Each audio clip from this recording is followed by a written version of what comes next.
let's shift a little bit to the earlier stages as we increase the awareness of lung cancer, screening, better technology. We're hopefully going to find these cancers in an earlier stage. And we also know that while the drugs we've been talking about are approved in the late line setting, we also now have approval in the early line setting in a study that's led by Ben Solomon at your institution. Shirish, can you sort of walk us through top level the ALINA study and what it showed with regard to early stage ALK-positive lung cancer? So this was a study that was conducted with using the 7th edition of TNM staging, which basically meant tumors that were large, greater than 4 centimeters, or had lymph node positive disease, either hilar or mediastinal disease, at the time of surgical resection. And these patients then, if they were found to have ALK gene rearrangement in their tumor, were randomized to either chemotherapy, which would be the standard of care, or was the standard of care, or alectinib. So one important point to note is, we are very familiar with the data with osimertinib in the adjuvant setting in EGFR mutation positive patients. So difference here was that patients were randomized to chemo or the targeted therapy. So the patients who got alectinib did not get any chemotherapy. And the alectinib in this study was given for a 2-year period. The patients received 4 cycles of adjuvant therapy, which was the standard of care. And the primary endpoint of this study was disease-free survival. And it just showed a remarkable disease-free survival improvement with a hazard ratio of 0.24. The median disease-free survival with chemotherapy was about 44 months, a little under 4 years, which is what one would expect in this patient population, whereas at the time of analysis, it was not reached in patients with alectinib. And this was seen across stages. So one of the things we've seen with adjuvant chemotherapy is that there seems to be more benefit in stage 3 disease as compared to stage 1 disease. But the benefit with alectinib was seen across 3 stages. So this is now approved by the US FDA for use in the adjuvant setting, and is now considered the standard of care. Absolutely. Fantastic results, and the periods of disease control year after year are quite remarkable. We'll watch those data mature. Patricia, you pointed out the study design. It's really receiving the ALK-targeted drug alectinib or chemotherapy. In practice, is it an either or would patients maybe get both? There's not data for that, but what's your practice? So my general recommendation, it is a discussion with the patient, but my sort of preference is, particularly in patients who have lymph node positive disease, even in patients with large tumors, but particularly in patients with lymph node positive disease, I prefer to do chemotherapy and then go to alectinib, kind of extrapolating data from the EGFR space with osimertinib to alectinib. I don't see any reason why we may not see added benefit with doing chemotherapy followed by alectinib. I also would say the question comes up with duration. So one needs to know that the duration of 2 years was somewhat arbitrary. There was no sort of scientific rationale for that. And as we have seen, again, more and more data with EGFR, particularly in locally advanced disease, the question comes up is, how long should we give alectinib? At the present time, I'm sort of I'm planning to have not reached that point in my practice as yet. I'm planning to do for 2 years, but I think it is going to be a discussion, particularly for patients with lymph node positive disease, mediastinal lymph node positive disease. Should we be continuing? Particularly if they're doing well on alectinib, that should we be going much beyond 2 years?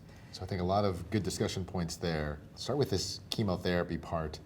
I see both arguments. Chemotherapy provides a survival advantage. We want to cure patients, and chemotherapy can help us do that to some degree. On the other side, people might say, you run into some complication with chemotherapy. Have you now made it more difficult to give the drug that's probably going to be more effective in the long run? Is it a drop in the bucket relative to the benefit that you're going to see with TKI? What is the cost here? Laura, chemotherapy side effects, what do you tell patients that are starting chemotherapy to watch out for? Sure. Well, like we were saying earlier, there's some what we consider paper toxicities, the things that patients don't really feel but are very significant to us as providers, the myelosuppression, watching out for neutropenia, anemia, things of that nature. But the things that they do feel would be the fatigue, perhaps GI side effects, nausea, vomiting, diarrhea. And so helping patients get through that with supportive measures, just like we would anything else. It's, as you mentioned earlier, it's just making sure the patient knows what to expect and when to call us. Yeah, I think it's so important to set the right expectations. Mary, when we think of in the adjuvant setting, alectinib, chemotherapy, very different drugs. Can you talk a little bit about those side effects? Yeah, and as you said, very different drugs and with very different side effect profile.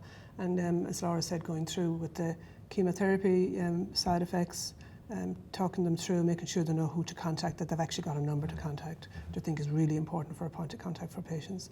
And then separating those out and making sure they understand the different side effects then of alectinib, and that even though they're different and maybe historically not seen to be as life-threatening potentially as the ones from chemotherapy, everybody dreads febrile neutropenia, but it's really important that if they experience any of the side effects of alectinib, that even though they may not appear to be life-threatening, we're still interested and we'd still like to know about them. And talking through them, what they are, and when to call. And again, in our practice, it's the same number they would call. And for us, that's my role as a lung cancer nurse, they would call us with those.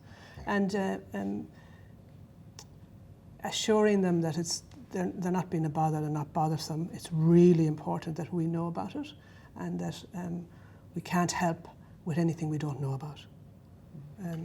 Those type of conversations. But I think the key point we try and make is that the drugs are different, the side effects are different, but we like to know about anything that's bothering them that they know about. A journal helps, a log helps. I think with alectinib, my own experience has been mostly LFT abnormalities, constipation, fatigue. As you mentioned, weight gain is something you have to watch, and you can see edema as well. Anything else in terms of toxicity? No, but I would say that it is a different patient role for each of these drugs. So chemotherapy, you're showing up once every 3 weeks or whatever the regimen is for you at the time, and that the pills, you are responsible for taking at home every day. And alectinib, is 4 pills twice a day, and the patient is fully responsible for that. So 8 pills a day, and that's on them. And so really, it's a patient preference thing as well, I think, to your point about if you do chemotherapy or not. It's, are you able to remember to do all these different things and stay on top of your own healthcare treatment plan and as a shared partner with us? Well, Laura, what she just said, it has definitely triggered a couple of thoughts. One is, I've been doing this, I've been taking care of lung cancer patients for 25 years. And doing adjuvant chemotherapy 20 years ago after surgery was not easy because these patients used to get a thoracotomy. Recovery period was much more challenging with all the wonderful advances that have occurred in surgery. I'm not saying delivering adjuvant chemotherapy is easy, but it is easier than an era of thoracotomy. And so I think that does influence both the desire and the ability to deliver adjuvant chemotherapy. On the flip side, when it comes to TKI, my experience is more with osimertinib in the EGFR space, and my suspicion is that it is going to be true with alectinib in the ALK space. I consider osimertinib as one of the most well-tolerated drugs based on at least managing the stage 4 EGFR patients. I don't think osimertinib is as well tolerated when given in the adjuvant setting. Patients complain, I feel, a lot more about the fatigue, about side effects, including mucositis, skin rash.